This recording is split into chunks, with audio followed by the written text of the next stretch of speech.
So, over the next 15 minutes or so, I'm going to introduce you to population stratification, explain what it is, why that is something that we care about in association studies, and how we can deal with it. And then we have a PLINK practical where we do some visualizations of population stratification in our tutorial dataset. But to introduce you to the topic, it's probably no surprise that no two individuals are genetically the same. But individuals from the same population are more similar than individuals that have ancestry in different continents or even in different countries. And our genome is actually pretty reflective of our ancestry. If we take a bunch of Europeans and look at the SNP markers there, much of the variation reflects the geography in Europe. And these two axes here present the kind of components that explain most of the genetic variation in that data set. And we can see that these actually nicely reflect the north-south separation and east-west separation. And the individuals are colored according to the country where they come from. And we can see that Cyprus is here in the south, Scandinavia in the north, Spain and Portugal, they're kind of in southwest. But why is this something that is of interest to us in terms of association studies? I'll give a simple example. If we, for some reason, wanted to study the genetics of the use of chopsticks. So in the previous figure, you used all the genes, or you selected some genes to do this analysis? This is a selection of SNP markers. Yeah, I'll explain later a bit more how these are selected, but it's a set of independent SNP markers. So, genetics of chopstick use. If we take a sample of Caucasians, like Caucasian Americans, and study the association of certain allele to whether it or not associates with the use of chopsticks, we probably see no association whatsoever. And similarly, if we take a sample of Asian people, again, we hopefully observe that there is no association between our genes and whether we prefer to use chopsticks or not. But what we notice here is that this particular allele is more frequent in this population than it was in the American population. Also, quite understandably, Asian people use more chopsticks than Europeans, at least that's what it used to be. So what happens when we combine these two data sets? So take a combined sample of Americans and Chinese. We suddenly see an association with the SNP marker and the use of chopsticks. Now that I presented the data this way, you probably realize that this is a false positive finding. There is no chopsticks gene. But this is actually a true example. Some time ago, people really studied whether there was a gene associated with the use of chopsticks. Their problem was that they studied American undergrad students, and their sample consisted of both people having kind of European ancestry and Asian ancestry. And unsurprisingly, they found something. They called the gene sushi, which stands for successful use of selected hand instruments. And it actually took a couple of years for people to realize that this was a false positive finding that doesn't really, the gene doesn't really influence whether a person prefers to use chopsticks or not. But it was because of population stratification. The allele was more frequent in the Asian part of the study sample, and also the use of chopsticks was more frequent there. So this is what population stratification is all about. we have systematic differences in allele frequencies in our study population that are not due to these alleles actually associating with the phenotype, but are due to the differences in genetics or in the ancestry. To give a visual example, if we have a case control study, it looks like the blue genotype is more frequent in the cases than in the controls. But this may be a result of sampling people from two different populations without actually knowing it into this case control study sample, and because the disease phenotype or whatever phenotype we're studying is more common in population 2, and so happens to be the blue genotype, we have a spurious association. So combining allele frequency differences between population or subpopulations in our data and the disease prevalence differences, we have a problem, which can lead to both false positive and false negative findings if we don't correct for it. So we may observe that there is an association when there isn't, a false positive one, or we may have reduced power to actually detect the true effects because of all these spurious associations.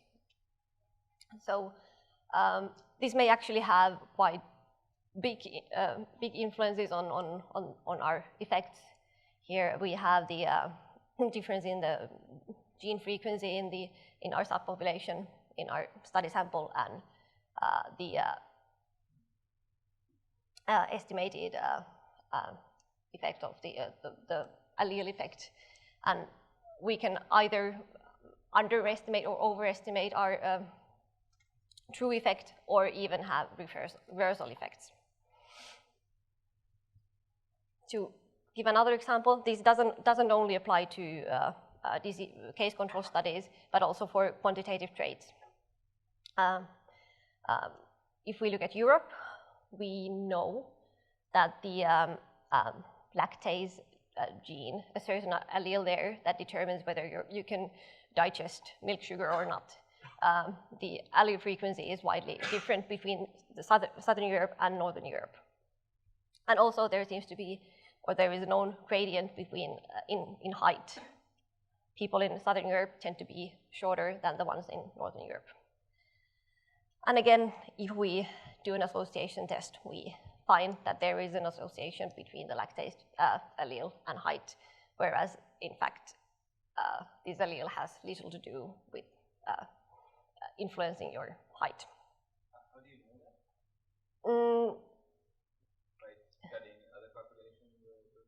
Well, if we correct for the population structure in the data, we lose the finding.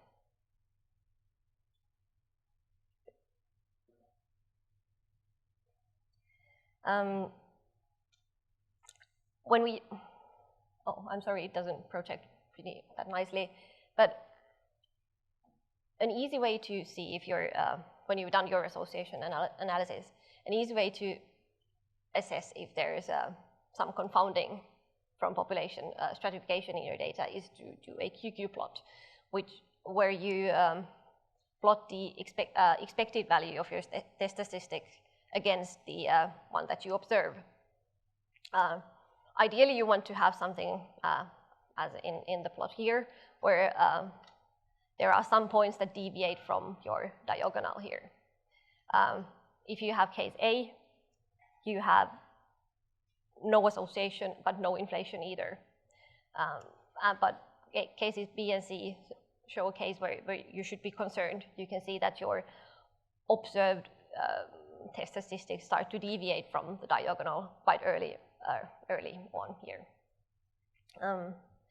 A way to measure this is the genomic control lambda, that is just the ratio between your median test statistic to the expected median. If, in your association study, if your lambda value is around 1, you're okay, but anything above like 1.05, you should start to get a bit worried about having some population stratification or other cryptic relatedness in your data that you haven't corrected for. In other words, in an ideal case, you have your association, an allele that associates with the phenotype you're studying, and then you have a bunch of other SNPs that don't show any association whatsoever. But if there's some population structure in your data, you suddenly have a big bunch of markers that seem to be associated, but in fact they're not. And you may end up with a case when your real association is not significant at all. If this is the case, you need to do something to correct for the population stratification. So what are the ways how to do it? One is adjusting your test statistic with the genomic control lambda. This is a simple way, but it's not always efficient enough. Other ways are calculating principal components or doing an MDS analysis on your data and therefore determine what are the parts that explain the most variation in your analysis or the population structure in your analysis, and then correct your association analysis for those. And then a more advanced way is to use linear mixed models, but you can search for the literature for those. Here I'm going to focus on multidimensional scaling, as that is something that we're going to use in our little PLINK practical. So the idea in MDS is to explain your multidimensional SNP data in as few components as possible. So to identify and quantify the differences or the similarities between the samples in your data. Here's a small illustration, if you have 3 SNPs, your individuals are scattered in the data, in the 3-dimensional data, and then you can try to identify the components that explain why these samples are distributed the way they are. I won't go into the mathematical details. We don't hopefully need those here, but this is the basic idea. What we use MDS for is visualization of the substructure in the data. That's what my PLINK practical will be all about. And then we can use these MDS components as covariates in the association analysis to correct for the population structure. A couple of examples how the visualization works. This is the one that I showed in the beginning. This uses PCA, principal component analysis. In the context of this workshop, we can say that principal component analysis equals multidimensional scaling. So we can basically have the map of Europe in the genome, in the genetic data. And then we can do it in smaller scale, like in northern Finland. We can identify, we can map the individuals based on their genetic data to the parts of northern Finland where their parents are from. And what we're going to do next is our little PLINK practical, where we can visualize our little sample set and see that there actually is some considerable population stratification there. So, moving to our practical part. Our main aim here is to visualize the population structure, and we do this using MDS. When you do an MDS to your data set. The first thing you usually want to do is to create a set of independent SNPs. You don't want certain parts of the genome to contribute more to the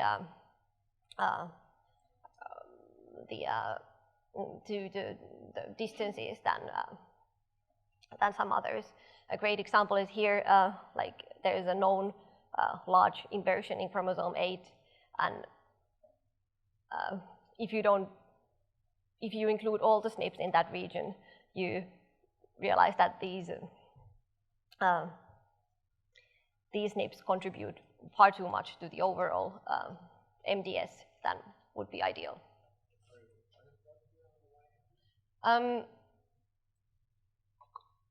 The y-axis is the contribution of each region of the chromosome 8 to the sort of MDS component.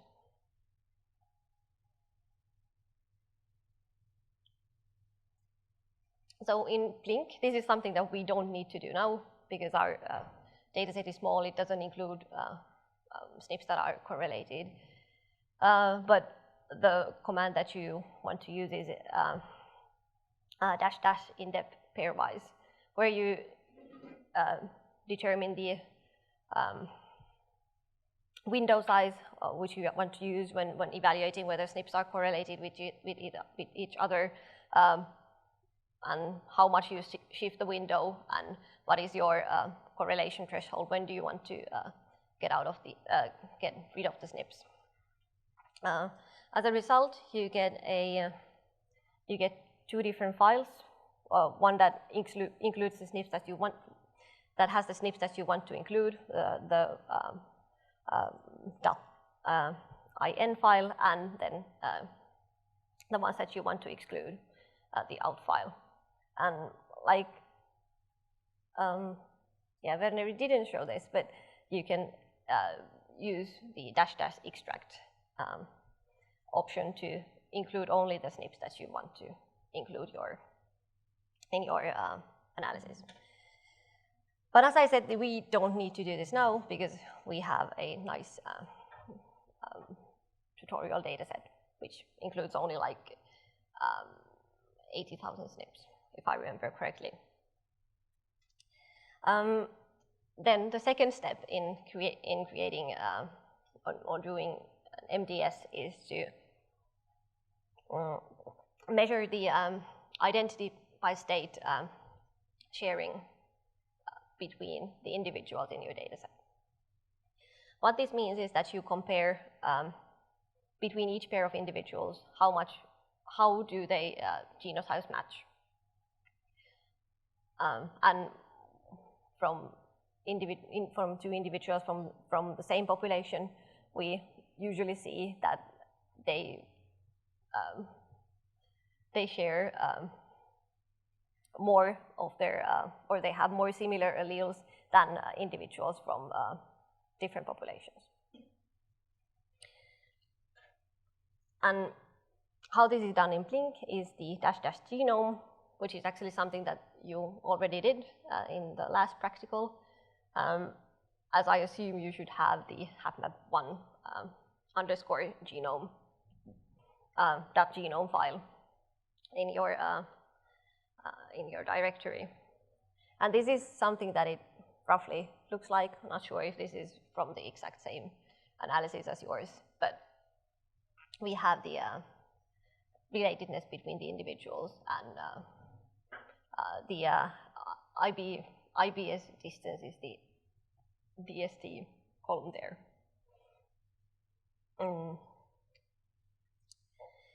Then the next step is to do the actual clustering. PLINK is pretty nice in the sense that it implements various ways to control how you want to cluster your individuals.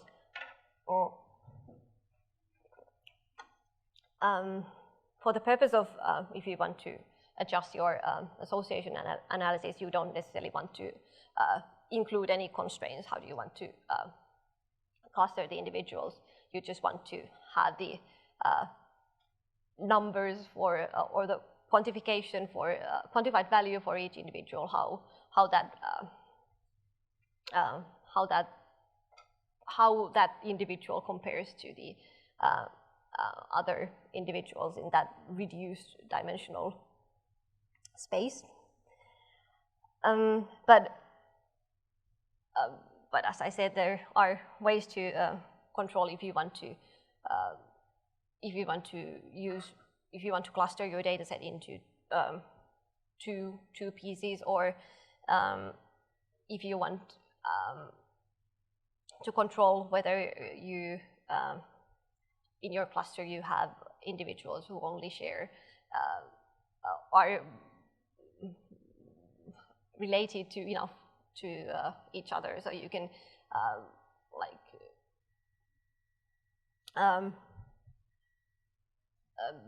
try to infer whether there are more related people in the data and less related people, and you can control with the --cc if you want to include only cases and do it based on the case and control status. Actually, I think Werner mentioned that in this data set, the case control status was the Japanese and Chinese separation, but I believe that they have created a separate case control phenotype, so it's not one-to-one. So if you want to play around, you can see how that changes the separation. All these options are nicely illustrated in the PLINK tutorial that you'll find from the website. But in this practical, we're only going to use the --k option that controls how many clusters do we want to have in our solution. And because we know that we have individuals from China and Japan, we can guess that there are probably 2 different clusters in the data. So that's why I had 2 there. And then for the purpose of visualizing the substructure and for the purpose of doing using these MDS components as covariates in the association analysis, we do the MDS plot command and include, we want to include 4 MDS components. So I don't have as fancy slides as Werner has, but if you can do that on your computers and see what you get.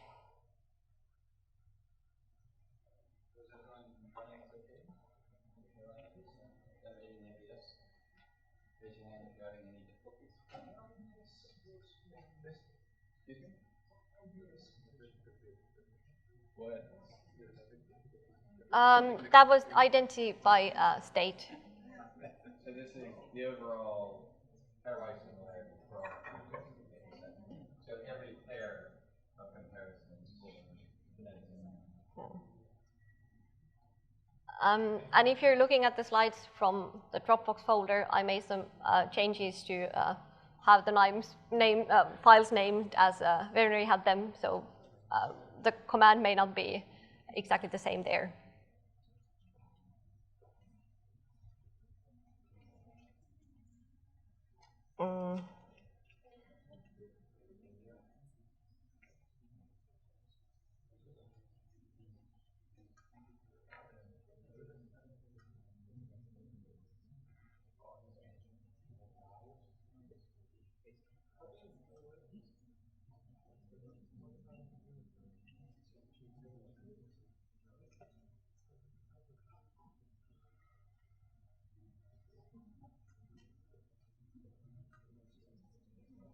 Almost there. Almost there. Almost there, yeah. I think the practical won't be that long. We can use the different constraint options if we have time, but will that be of interest?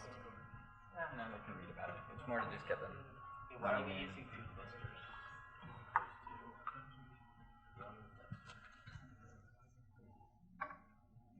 Are there two groups in this? Yeah, we're using. We have definitely Yeah.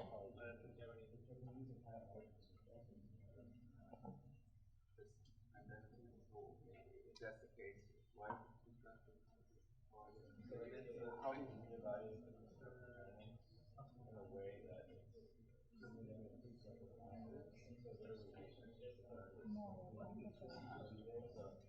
what I would imagine you're assigning like PC1 to that. Oh, you're kind of overriding and PC1 will be you don't really want to know that. You might want to know that. Although I don't know exactly how that clusters.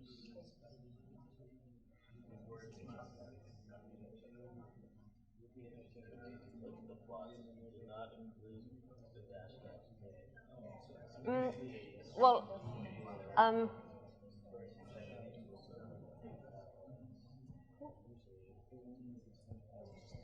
yeah. So, what do we get from the this MDS clustering is well, basically 5 different files. Sorry, it's a bit small. The MDS underscore example.mds that has our the MDS components. Are you still working on the this one, or can I?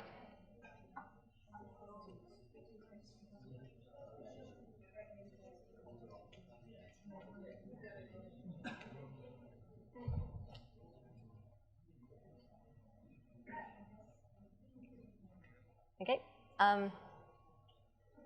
So you can type head and see what each file contains. But the files that are most interest to you are, well, of course, the .mds file for actually having the MDS components there.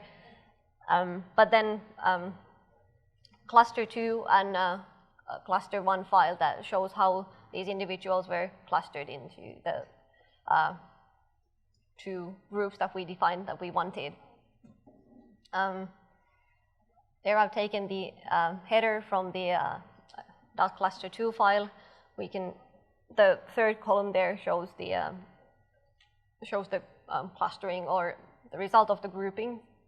We can see that looks like the most Chinese individuals are clustered in a group called 0, and if you take the tail of the file, we can see that the Japanese individuals are in cluster 1. The .cluster1 file gives you a different view of the same data. It shows that which individuals are in cluster 1 and which individuals in cluster 0. What we want to do next is to visualize a bit of our data, and for that purpose we use R. I wonder if people are familiar with R. So how we do this? We type R on the command line. That should open R for you.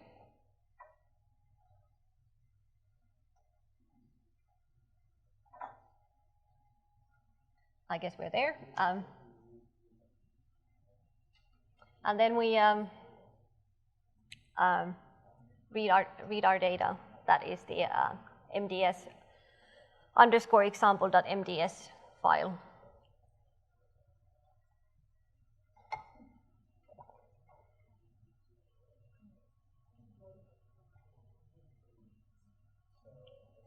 And once you've done that, you can use plot, plotting the first 2 components against each other,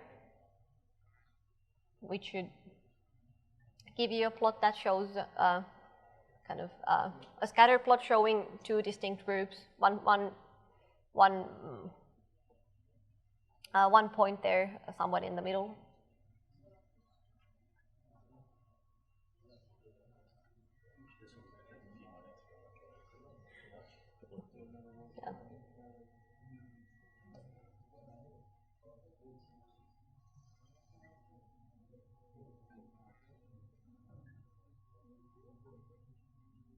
doing this directly a graph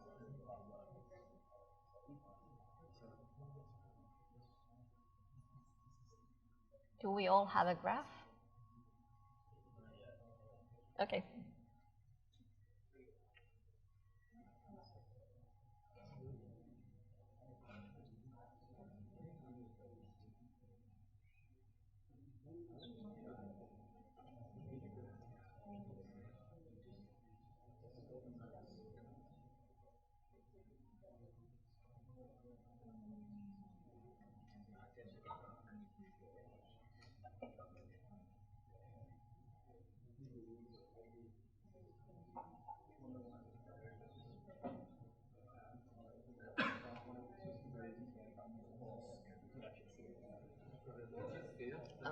Well, for those who have already done the first plot, I'll briefly explain the next 2 points.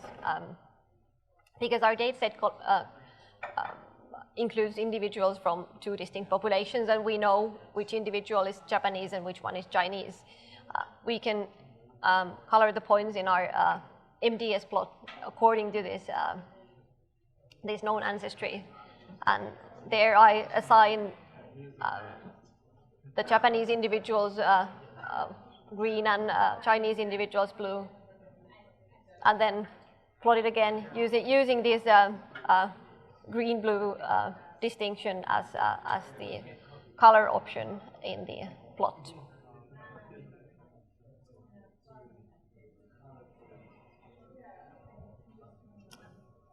And the third point is that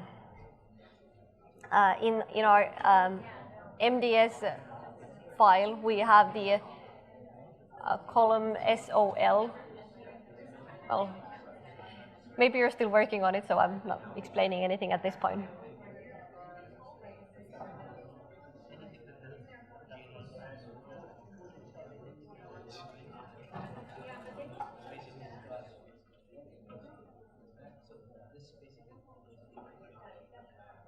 So the SOL column in our MDS file contains the result of the clustering. So we can compare how our plot looks like if we use this clustering that PLINK created to the one that where we colored the points according to known ancestry.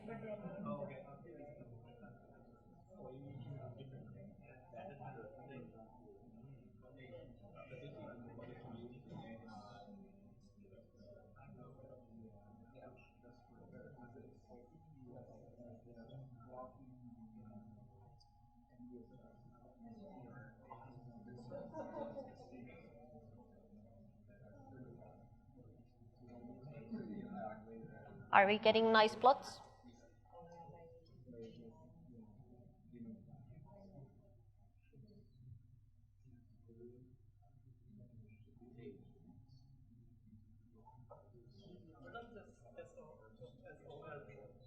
I don't actually know what it stands for, but that determines the clustering, the clusters that we created with the --k option.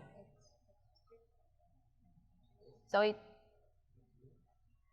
it should be almost the same as the distinction between the 2 populations, but not exactly.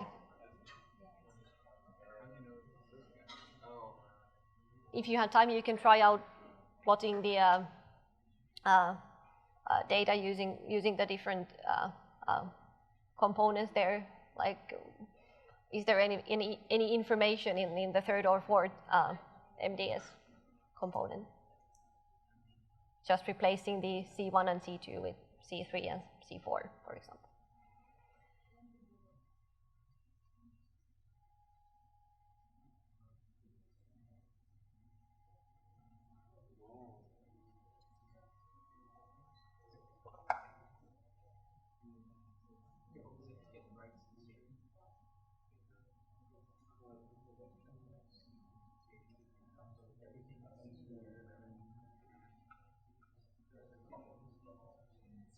For those who have already done all of this, you can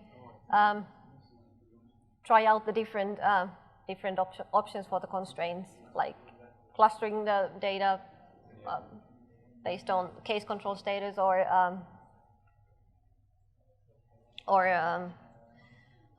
see how many different clusters if you have if you put a value for the PPC test.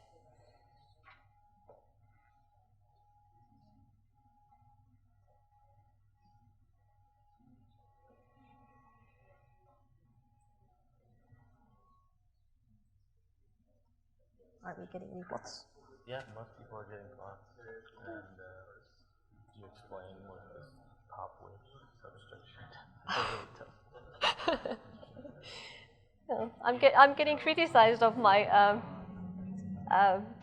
how I assign the Japanese and Chinese individuals to the green and blue classes. It's just because I know that individuals that are Japanese they have the first letter of their ID as J, and the Chinese ones have it as H. So I'll just extract the first letter, and if that happens to be J, it's green. If it's H, I'll assign the value blue.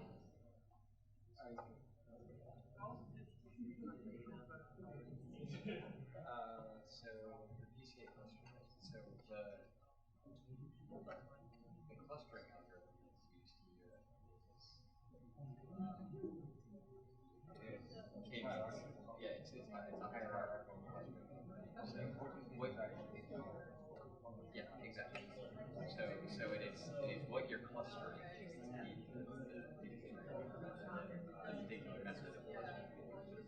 And Sean played around with a bunch of the different clustering algorithms. That was a bad. Yeah, it didn't get it. And I mean, it's like any other clustering problem, which is it's one of these things that are great in theory, but garbage in reality. Common variance. Did you talk about eigenstrat? No, we decided that it's far too detailed.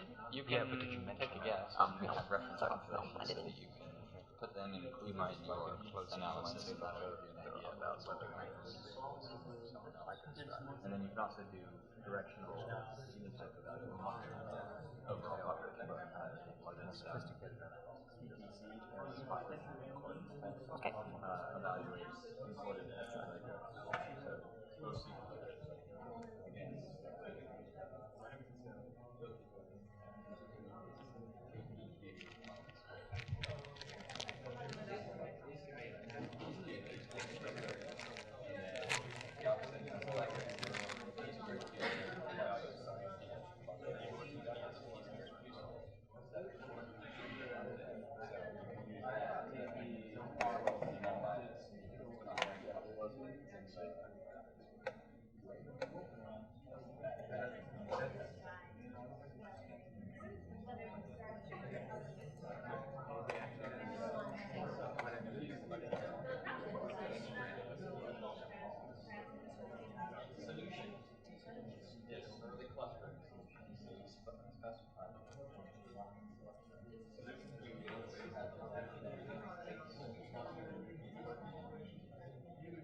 Are we all done?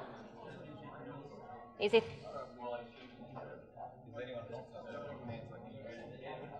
Who's not done? Okay, we're all. Anyone not finished? Excellent. Okay, great. So this was meant to give you a rough idea what you can do in PLINK, how you can visualize the ancestry and how you can get some components that explain the variation in your data. But there are other ways to use for this, like eigenstrat, that is more sophisticated and maybe more often applied than MDS.